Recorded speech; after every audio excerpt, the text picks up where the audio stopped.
नमस्कार भैया लोग, स्वागत है आप सबके अपन यूट्यूब चैनल में। दोस्तों एक बार फिर से मैं आप सबके सामने प्रस्तुत हूँ एक बहुत ही ज़बरदस्त न्यूज़ लेकर। जी दोस्तों, यह जो न्यूज़ है वह खेसारी से संबंधित है दोस्तों, क्योंकि खेसारी जी का सावन सॉन्ग खत्म होते ही अब एक बहुत ही ज़बरदस्त लोकगीत सामने आ रहा है। जी यह जो सॉन्ग है वो कल रिलीज होगी। अगर सॉन्ग की बात करें दोस्तों तो सॉन्ग का नाम है तोर दुल्हा जलंधर के बंदर लागेला। जी यह सॉन्ग का नाम है और यह एक लोकगीत है, यानी कहीं ना कहीं हास्यास्पद भी होगा दोस्तों।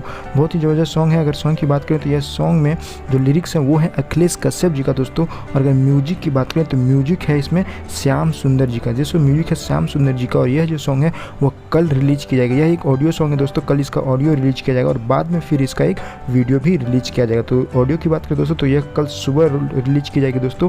और कहाँ पर रिलीज की जाएगी तो आदि शक्ति फिल्म्स के यूट्यूब चैनल, जैसे ऑफिशियल यूट्यूब चैनल पर रिलीज किया जाएगा। यह सॉन्ग कल सुबह 6 बजे, जैसे सुबह 6 बजे रिलीज किया जाएगा। अभी जस्ट कुछ देर पहले खेसारी जी ने अपनी जो सोशल मीडिया उस पर इस न्यूज को आगे अगर बात करें इस सॉन्ग के बारे में दोस्तों तो इस सॉन्ग में खेसारी जी का साथ दे रहे हैं अंतरा सिंह प्रियंका जी। दोस्तों अंतरा सिंह प्रियंका जी खेसारी जी का साथ दे रही हैं इस सॉन्ग में। दोस्तों आगे अगर बात करें तो अंतरा सिंह प्रियंका जी का 2 तारीख को भी एक सॉन्ग आ रहा है, रक्षाबंधन से रिलेटेड एक सॉन्ग आ रहा है दोस्तों, तो उससे भी आप लोग जरूर प्यार दें। ओके दोस्तों, तो आज के लिए बस इतना ही। आई होप ये वीडियो आप लोग को बहुत ही पसंद आया। दोस्तों वीडियो पसंद आए तो प्लीज़ वीडियो को लाइक करें, अपने फ्रेंड्स में शेयर करें और चैनल पर नए चैनल को सब्सक्राइब नहीं किया तो जल्दी से चैनल को सब्सक्राइब कर लें। थैंक यू दोस्तों, जय हिंद जय भारत।